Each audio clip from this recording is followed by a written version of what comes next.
नमस्कार, मैं हूं श्वेता सिंह। आप देख रहे हैं आज तक। आजादी के बाद से अब तक देश में 15 प्रधानमंत्री बने हैं, जिनमें से उत्तर प्रदेश ने देश को सबसे अधिक 9 प्रधानमंत्री दिए। देश के पहले पीएम जवाहरलाल नेहरू से लेकर मौजूदा प्रधानमंत्री नरेंद्र मोदी उत्तर प्रदेश से ही जीत कर आए। इसी उत्तर प्रदेश ने 2014 और 2019 में बीजेपी को दिल खोलकर सीटें दी, तो उसे अपने दम पर बहुमत मिला। 2024 में इसी उत्तर प्रदेश ने कटौती की तो पार्टी की स्थिति डावाडोल हो गई। अब यूपी के सीएम योगी आदित्यनाथ ने इस नतीजे के बाद ताबड़तोड़ एक्शन लेने शुरू किए हैं। सभी पार्टियां यूपी के नतीजे को लेकर अपना अपना विचार व्यक्त कर रही हैं और चुनाव के बाद सबसे ज्यादा सियासत यूपी को लेकर ही हो रही है। लोकसभा चुनाव का मौसम बीत गया, लेकिन यूपी का माहौल अब और गर्म है। योगी आदित्यनाथ दिल्ली से लौटते ही फुल एक्शन, अपराधियों पर पुलिस बरस रही, एक साथ इकट्ठे होंगे, एक साथ रहेंगे। अतिक्रमण पर बुलडोजर और अधिकारियों पर मुख्यमंत्री। यूपी में बीजेपी को बड़ा झटका लगा और विपक्ष को बड़ी कामयाबी। इन नतीजों ने 2027 के यूपी विधानसभा चुनाव के लिए अभी से माहौल बना दिया। योगी आदित्यनाथ मिशन मोड में खामियों को दूर करने में जुटे। जो लोग भ्रष्टाचार में लिप्त हैं, अनाचार दुराचार में लिप्त हैं, वे लोग आध्यात्मिक आराधना के महत्व को नहीं समझ सकते। अखिलेश पीडीए के फॉर्मूले से यूपी फतेह की रणनीति बुन रहे हैं। जो सिद्धांत डॉक्टर राममनोहर लोहिया जी ने दिया, जिन सिद्धांतों को लेकर के बाबा साहब भीमराव अम्बेडकर जी ने लगातार जीवन भर काम किया, नेताजी ने जो संघर्ष किया, उस रास्ते में हम सब लोग चलेंगे और कोशिश रहेगी कि समाजवादी पार्टी उत्तर प्रदेश में इसी तरीके से और मजबूत बनेगी। रायबरेली से केंद्र की सत्ता के लिए चुनौतियां उठ रही हैं। अगर ये लड़ जाती वाराणसी में, तो आज हिंदुस्तान के प्रधानमंत्री 2-3 लाख वोटों से वाराणसी का चुनाव हार जाते। गाजीपुर से सियासी नसीहतों का शोर उठ रहा है। मोदी का जादू खत्म हो चुका है। आप बताओ, मोदी जहां से चुनाव लड़े, बगल में चंदौली नहीं बचा, गाजीपुर नहीं बचा, मछली शहर नहीं बचा, 3 तरफ से बनारस घिरा हुआ है, तीनों सीट हार गए।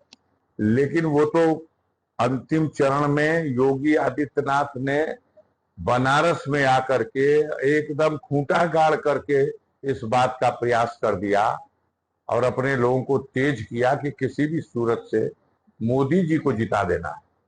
और नहीं, यकीन मानिए, मोदी जी भी चुनाव हार गए होते अगर इतना मजबूती से योगी आदित्यनाथ लगे।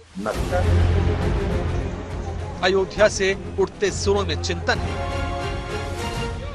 जनता ने साफ साफ अयोध्या में जनादेश दे दिया कि राम के व्यापारी हैं भाजपा वाले और इंडिया गठबंधन राम के पुजारी है। विधायक ने, किसी बड़े नेता ने, चाहे वो जिला स्तर का रहा हो चाहे अन्य स्तर का रहा हो, और किसी ने यह भितरघात किया है, इसकी जांच जो है गहराई से होनी चाहिए। वाराणसी के नतीजों पर जोरदार मंथन।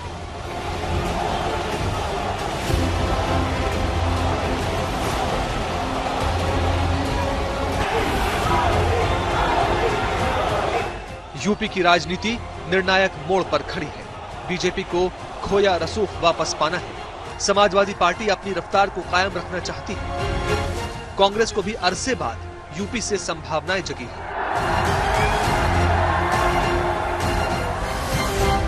पूरी यूपी में और पूरे देश भर में ये संदेश आप लोगों ने भेजा कि हमें एक समर्पित, एक सच्ची, एक साफ राजनीति चाहिए अपने देश में।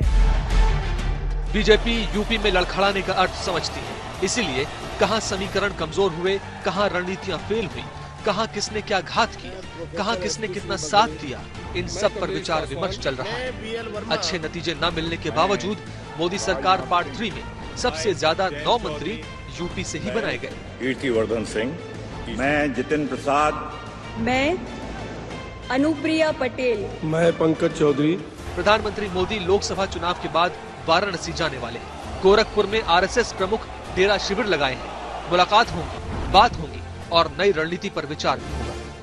2027 के महारण से पहले यूपी में विधानसभा की 9 सीटों पर भी उपचुनाव होने। इनमें अयोध्या से बीजेपी को हराने वाले समाजवादी पार्टी सांसद अवधेश प्रसाद की विधानसभा सीट पर भी उपचुनाव होगा और अखिलेश की करहल सीट पर भी। यानी जल्दी ही यूपी में सत्ता और विपक्ष के बीच दो हाथ होते देखे जाएंगे। तैयारियां उसकी भी जोरों पर हैं। उत्तर प्रदेश में उम्मीद से बहुत कम सीटों के बाद बीजेपी के भीतर भी घमासान छिड़ा। किसी ने भीतर घात की बात कही, किसी ने गद्दारी की।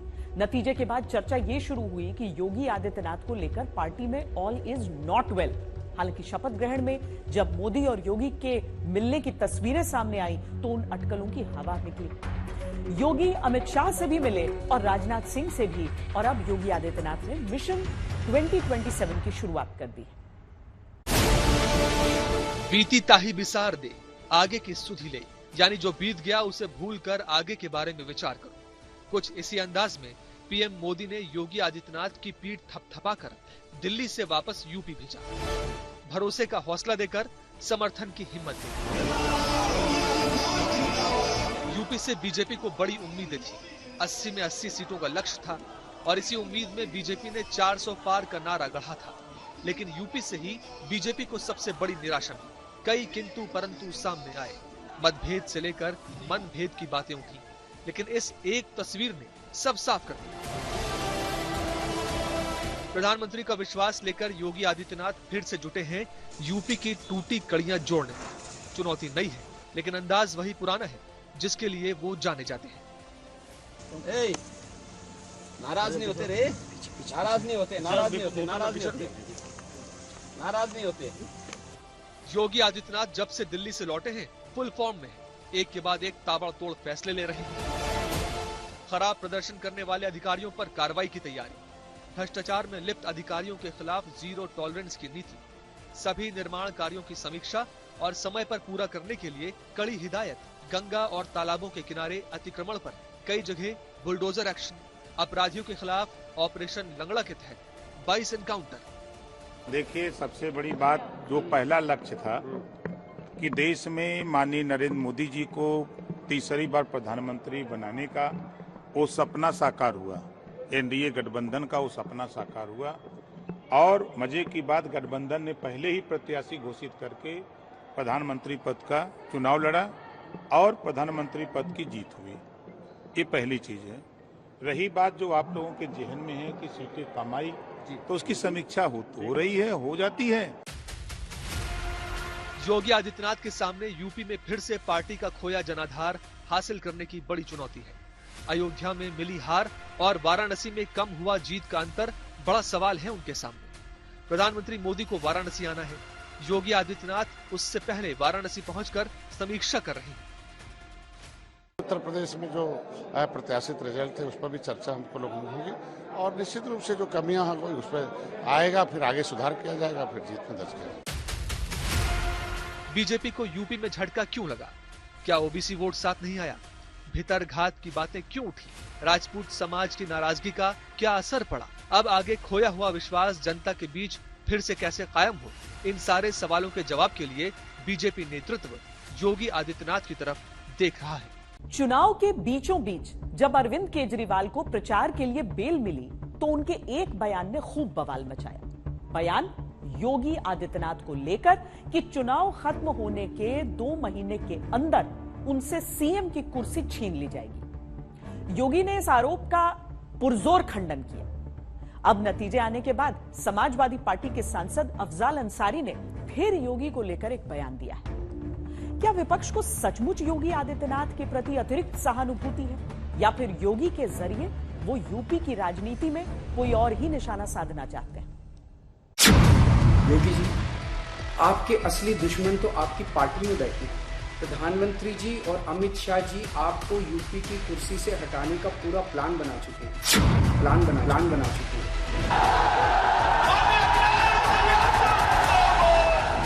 मंत्रिमंडल तो बदलेगा ही बदलेगा। अरे भैया, संभाल दिया योगी आदित्यनाथ।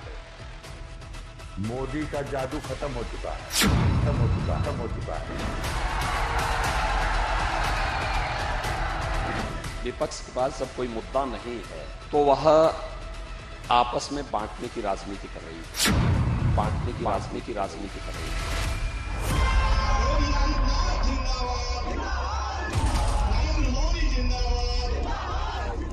उत्तर प्रदेश की राजनीति में योगी नाम का क्या महत्व है, ये किसी से छिपा नहीं है। योगी आदित्यनाथ बीजेपी की जीत में हमेशा निर्णायक भूमिका निभाते रहे हैं। वो बीजेपी के स्टार प्रचारक भी हैं, उसकी ताकत भी। विपक्ष ने योगी की अहमियत को समझते हुए बीजेपी की उसी ताकत पर चोट की। प्रचार के लिए जेल से बाहर आते ही केजरीवाल ने ऐसा शिगुफा छेड़ा कि वो राजनीतिक गलियारे में चर्चा का केंद्र बन गया। 2 महीने के अंदर योगी जी को उत्तर प्रदेश के सीएम से हटाया जा रहा है। इस देश के बच्चे की जुबान पे ये था कि योगी जी को अगले 2 महीने में चुनाव जीतते ही ये लोग हटाएंगे, तो ये बात तो पक्की होगी कि योगी जी को हटाया जा रहा है। केजरीवाल की बात को अखिलेश यादव ने भी समर्थन दिया। मध्य प्रदेश में शिवराज सिंह चौहान जी की योजना की वजह से सरकार बनी, लाडली योजना की वजह से सरकार बनी, उन्हें हटा दिया। मध्य प्रदेश में जो चीफ मिनिस्टर का चेहरा था उन्हें चीफ मिनिस्टर नहीं बनाया। तो ऐसे तमाम उदाहरण हैं जहां ये लगता है कि भारतीय जनता पार्टी जिस पे भरोसा नहीं करती है उसको दोबारा कुर्सी पर नहीं बैठाते हैं। जिन मुख्यमंत्री की आप बात कर रहे हो, कई होर्डिंगों में वो इंजन गायब है, पहले ही गायब हो गया। आप पूरे लखनऊ में देख के आइए, जो डबल इंजन की सरकार का दावा करते हैं वो इंजन गायब है। विपक्ष के पास जब कोई मुद्दा नहीं है तो वह आपस में बांटने की राजनीति कर रही है। वैसे भी इन्होंने हमेशा बांटा है, विभाजन किया है।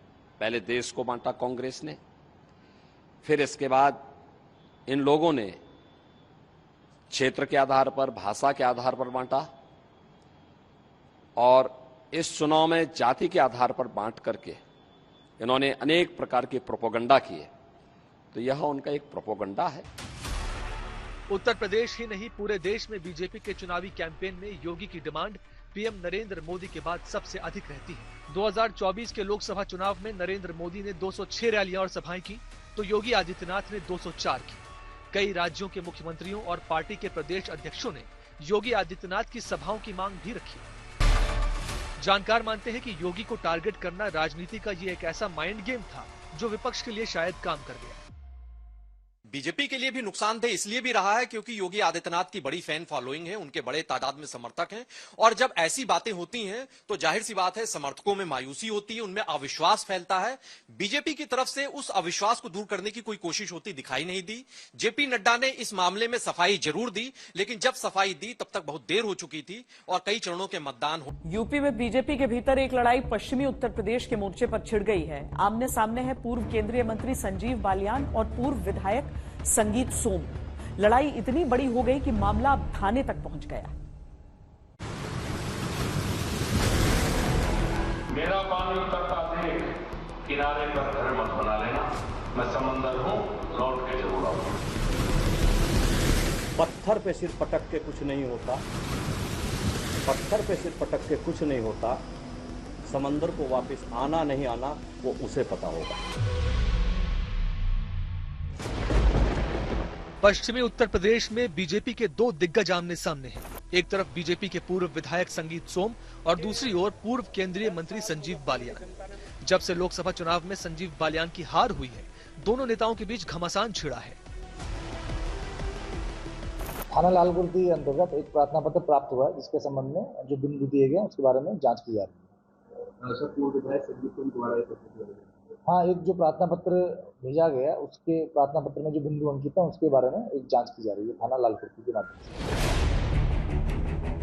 दरअसल पूर्व विधायक संगीत सोम के लेटर हेड पर एक चिट्ठी वायरल है जिसमें पूर्व केंद्रीय मंत्री संजीव बालियान पर गंभीर आरोप लगाए गए हैं। चिट्ठी में लिखा है कि ऑस्ट्रेलिया में संजीव बालियान की फर्जी तरीके से बनाई गई संपत्ति है। संजीव बालियान का समाजवादी पार्टी से रिश्ता है। मैं इस पर एफआईआर कराने जा रहा हूं। अभी जैसा आपको बताया किसी ने ये बांटी है, मैं एफआईआर कराने जा रहा हूं और ये गलत है, किसी की ये साजिश है, इस पर देखना। दोनों के बीच लड़ाई तब शुरू हुई जब पश्चिमी यूपी की मुजफ्फरनगर सीट से पूर्व केंद्रीय मंत्री संजीव बालियान की हार हुई। समाजवादी पार्टी के उम्मीदवार हरेंद्र सिंह मलिक ने संजीव बालियान को 24,672 वोटों से हराया। हरेंद्र सिंह मलिक को 4,70,721 वोट मिले तो संजीव बालियान को 4,46,049 वोट मिले। मंत्री चुनाव के दौरान संजीव सोम के कई बयान आए, उस बयान का बड़ा नुकसान देखा जा रहा है, अगर माना जा रहा है। मुख्यमंत्री की रैली हुई है, रैली होने के बाद तुरंत बाद उनका बयान आता है, लेकिन ऊपरी तल पे मतलब माना जाए प्रदेश अध्यक्ष या कोई कार्रवाई नहीं की गई, जबकि इतने बयान अलग अलग बयान आए।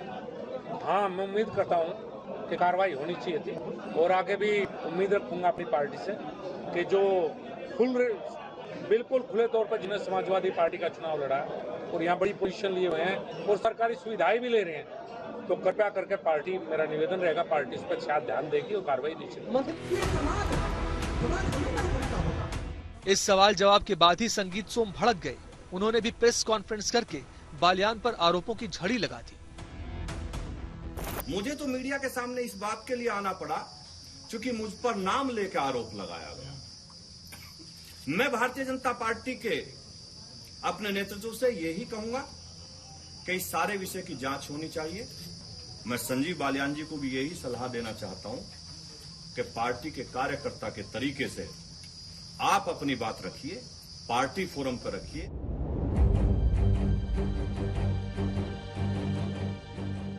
गन्ने की मिठास से महकता हुआ शहर है मुजफ्फरनगर, लेकिन चुनाव परिणाम के बाद से ही माहौल में कड़वाहट है।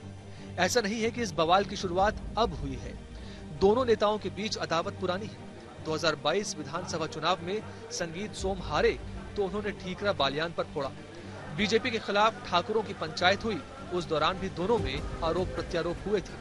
हालांकि इस पूरे मामले पर बीजेपी की तरफ से अभी तक कोई बयान नहीं आया है।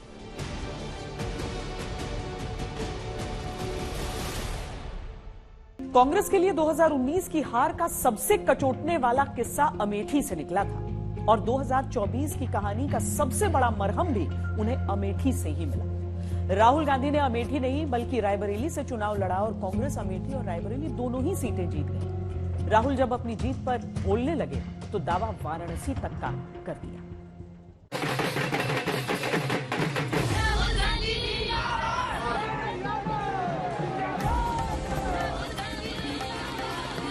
आपने देखा भाइयों और बहनों, अयोध्या की सीट हार गए। सिर्फ अयोध्या में नहीं, वाराणसी में जान बचा के निकले हैं प्रधानमंत्री।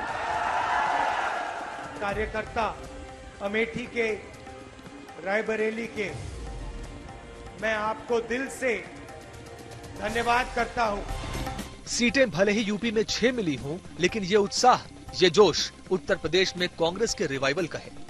2014 में 2 और 2019 में 1 सीट पर सिमट जाने वाली कांग्रेस इस बार 6 लोकसभा सीटें जीतने में सफल रही।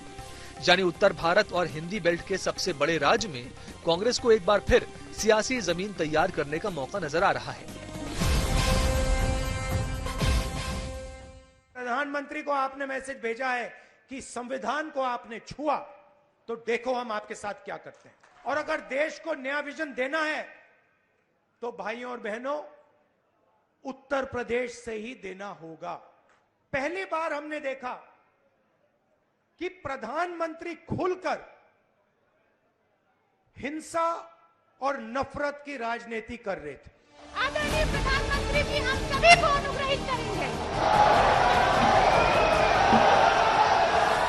बीते 10 सालों से उत्तर प्रदेश बीजेपी का गढ़ बना हुआ था, लेकिन यहाँ इंडिया गठबंधन सेंध लगाने में कामयाब रहा।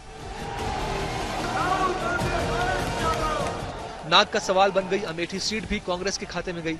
राहुल खुद रायबरेली से जीत गए, लेकिन तंज वाराणसी पर कस गए। सिर्फ अयोध्या में नहीं, वाराणसी में जान बचा के निकले हैं प्रधानमंत्री। और मैं आपको कहता हूं और बहन से कह रहा हूं, अगर ये लड़ जाती वाराणसी में, अगर ये लड़ गई होती तो आज हिंदुस्तान के प्रधानमंत्री 2-3 लाख वोटों से वाराणसी का चुनाव हार जाते। लेकिन राहुल के सामने अभी बड़ी कशमकश है। रायबरेली रखें या वायनाड। അതുകൊണ്ട് നമ്മൾ ദുഃഖിച്ചിട്ട് കാര്യമില്ല, നമ്മൾ മനസ്സിൽ പ്രയാസപ്പെട്ടിട്ട് കാര്യമില്ല. ഇന്ത്യയെ നയിക്കേണ്ടുന്ന രാഹുൽ ഗാന്ധിക്ക് വയനാട്ടിൽ വന്ന് നിൽക്കാൻ സാധിക്കില്ല. അതെല്ലാ ആളുകളും മനസ്സിലാക്കുക, അത് ഉൾക്കൊള്ളുക. പ്രിയപ്പെട്ട രാഹുൽജിക്ക് എല്ലാ ഭാവങ്ങളും നേരുക. ഇന്ത്യൻ പോളിറ്റിക്സിൽ ഒരു അനശ്വര നേതാവായി രാഹുൽ ഗാന്ധി ഉയരാൻ പോകുമ്പോ അതിന്റെയൊക്കെ പിറകിൽ ഞാനും നിങ്ങളും പിന്തുണയുമായി പോകണമെന്ന് മാത്രം. राहुल अगर रायबरेली चुनते हैं तो 80 लोकसभा सीट वाले उत्तर प्रदेश में कांग्रेस को मजबूती मिलेगी। हाशिए में पहुंच गई कांग्रेस एक बार फिर उत्तर प्रदेश में अपना कैडर खड़ा कर सकेगी। गांधी परिवार की परंपरागत सीट से रिश्ता कायम रहेगा। 2027 के विधानसभा चुनाव में कांग्रेस को फायदा मिल सकता है। हमारा पारिवारिक रिश्ता है। राजनीति में सबसे पुराना रिश्ता आपके और हमारे बीच में है। यह रिश्ता 100 साल पहले रायबरेली और अमेठी के खेतों में शुरू हुआ था। जब अंग्रेजों के खिलाफ यहां किसान आंदोलन हुआ, जवाहरलाल नेहरू जी आए, रायबरेली अमेठी उत्तर प्रदेश के किसान लड़े थे। मैं यहाँ आई थी इस बार चुनाव लड़ने के लिए। मैंने कहा था कि लगभग 300 घंटे हैं, 2-2, 3-3 घंटे निकाल लीजिए सोने के लिए, बाकी सब काम करेंगे। और आपने ये करके दिखाया है। दिन रात हमने काम किया इस नतीजे के लिए। सबसे बड़ा धन्यवाद रायबरेली की जनता को, मेरे परिवार के सदस्यों को, जिन्होंने मेरे बड़े भाई को वोट देकर इतनी भारी बहुमत से जिताया।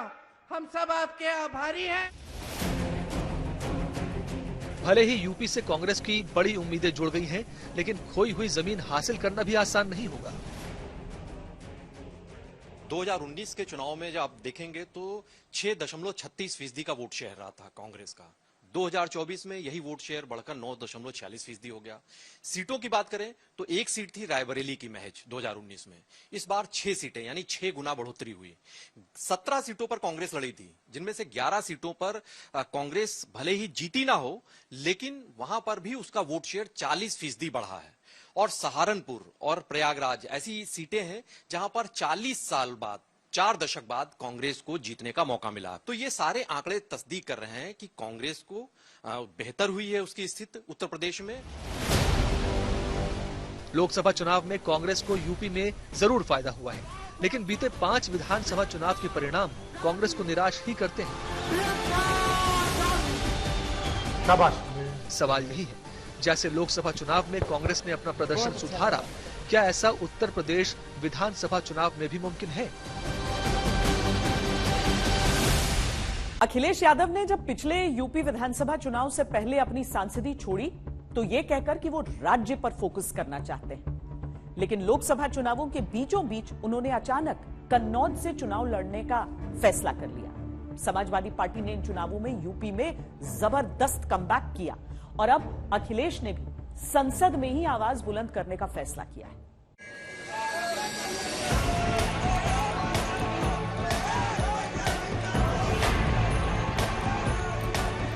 पहले संसद में आवाज गूंजती थी, कश्मीर में किसने क्या खोया, हमने भी खोया है, हमारे लोगों ने खोया है। माननीय गवर्नर साहब ने वही फैसला लिया जो फैसला आप चाहते थे। वो कॉन्शियस असेंबली का फैसला नहीं है, ये फैसला ऊपर से नीचे गया है। फिर विधानसभा में तेवर नजर आते थे। विवाह देता है कोई नाम तक भी खानदानों का, किसी के नाम से मशहूर होकर गांव चलता है। अरे अपना गांव तो बता दो, कौन सा है आपका गांव? अब एक बार फिर समाजवादी पार्टी के मुखिया ने संसद का रुख किया है। ये क्षेत्र से हम खुद चुनाव लड़ रहे हैं और यहाँ के विधायक सोबरन सिंह यादव जी का आभारी हूँ और इस जनता का आभार प्रकट करता हूँ जिसके सहयोग से हमें विधानसभा में जाने का मौका मिलेगा।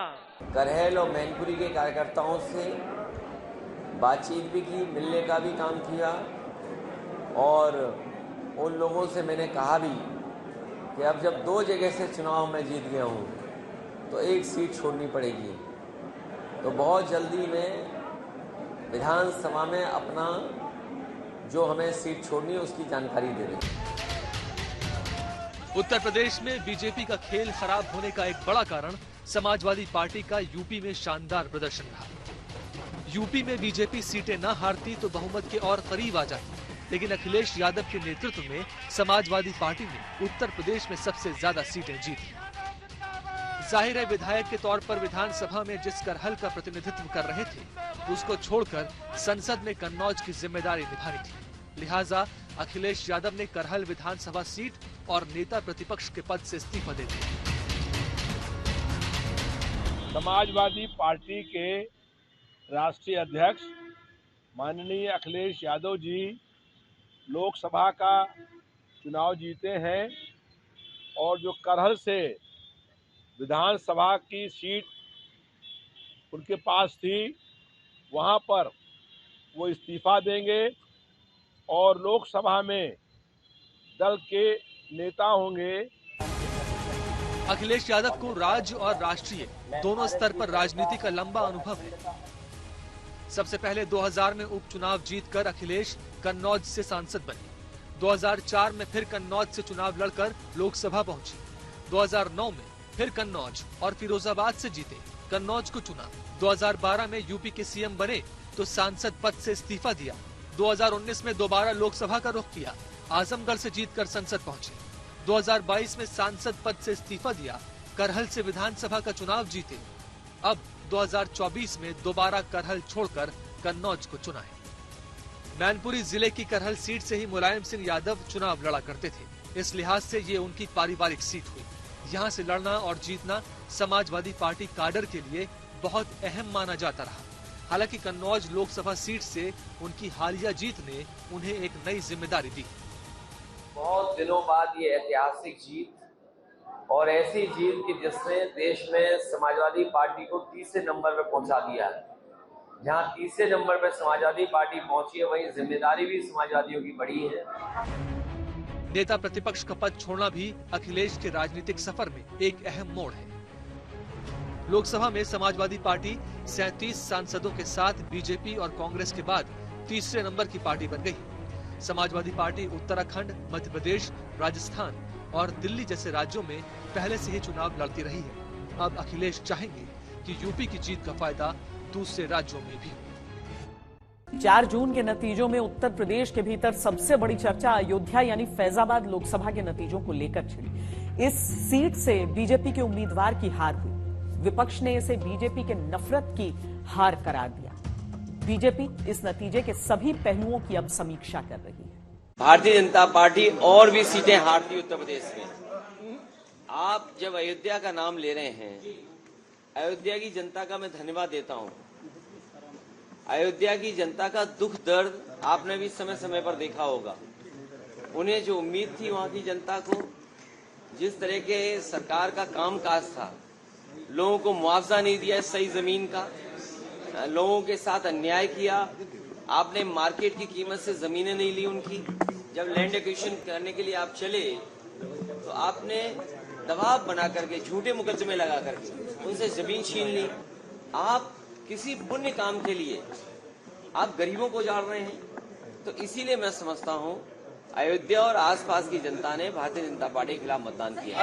ये जीत समाजवादी पार्टी के कार्यकर्ताओं और पूरे प्रदेश उत्तर प्रदेश की जनता ने जन समर्थन देकर जीत कराई है। अगर जहां हम भगवान श्री राम का मंदिर भव्य मंदिर 500 वर्षों के बाद निर्माण कराते हैं और बड़े बड़े एयरपोर्ट और रेलवे स्टेशन बड़े विकास का निर्माण कराते हैं, तो कहीं न कहीं जो जनता के बीच में मैं पहली बार कह चुका हूं, भ्रम पैदा किया है। राम मंदिर का मुद्दा दशकों तक बीजेपी के एजेंडे का महत्वपूर्ण हिस्सा रहा। ऐसे में फैजाबाद लोकसभा सीट जिसमें अयोध्या आती है, वहां बीजेपी की हार कई मायनों में बड़ी और विश्लेषण के योग की है। जनता ने साफ साफ अयोध्या में जनादेश दे दिया कि राम के व्यापारी हैं भाजपा वाले और इंडिया गठबंधन राम की पुजारी है। विधायक ने, किसी बड़े नेता ने, चाहे वो जिला स्तर का रहा हो चाहे अन्य स्तर का रहा हो, और किसी ने यह भितरघात किया है, इसकी जांच जो है गहराई से होनी चाहिए। मेरे इन हाथों ने अयोध्या की धरती को राम भक्तों के लहू से लाल लाल होते देखा है, राम भक्तों को मैंने उठाया है। लेकिन क्या दुर्भाग्य है, उसी अयोध्या ने आज समाजवादी पार्टी का संसद बना दिया। जहां पे उन्होंने राम मंदिर प्रतिष्ठा किया, उसी लोकसभा क्षेत्र से बीजेपी की हार हुई। मैं तो इतना ही कहूंगा, प्रभु राम आया तो इंसाफ आया। माना जा रहा है कि चुनाव प्रचार के दौरान आग में घी का काम बीजेपी प्रत्याशी लल्लू सिंह के एक बयान ने कर दिया। सरकार तो 272 तो भी बन जाता है, लेकिन 272 की सरकार संविधान में संशोधन नहीं कर सकती, उसके लिए 2/3 बहुमत से अधिक थी। विश्लेषक मानते हैं कि विपक्षी गठबंधन ने इस सीट से एक दलित को टिकट देकर पिछड़ी जाति को गोलबंद कर लिया, जो उनके लिए फायदेमंद भी रहा। अभी इस 2024 में भी राम राज्य का विधान देखिए, लोकतंत्र के परम में कैसा है। जिन्होंने राम की भक्ति की पर धीरे धीरे अहंकार आ गया, उस पार्टी को सबसे बड़ी पार्टी घोषित कर दिया।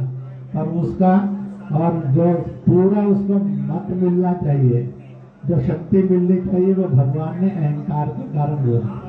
जिन्होंने राम का विरोध किया, उनमें से किसी को भी शक्ति नहीं दी, सब मिलकर भी नंबर 1 नहीं बने, नंबर 2 पर खड़े कर दिए। इसलिए प्रभु का न्याय बड़ा विचित्र नहीं है, बड़ा सत्य है। जिन्होंने राम का विरोध किया वो सब सत्ता से बाहर हैं।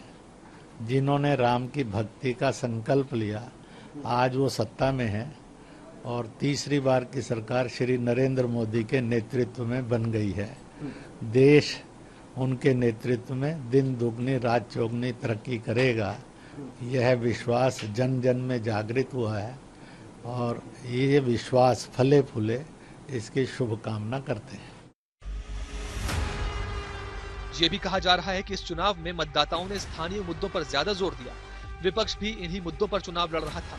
अयोध्या चुनाव में बीजेपी की हार पार्टी के लिए आत्ममंथन का अवसर हो सकता है। ये हार बीजेपी को अपनी नीतियों, स्थानीय नेतृत्व और चुनावी रणनीतियों पर पुनर्विचार करने का मौका देती है।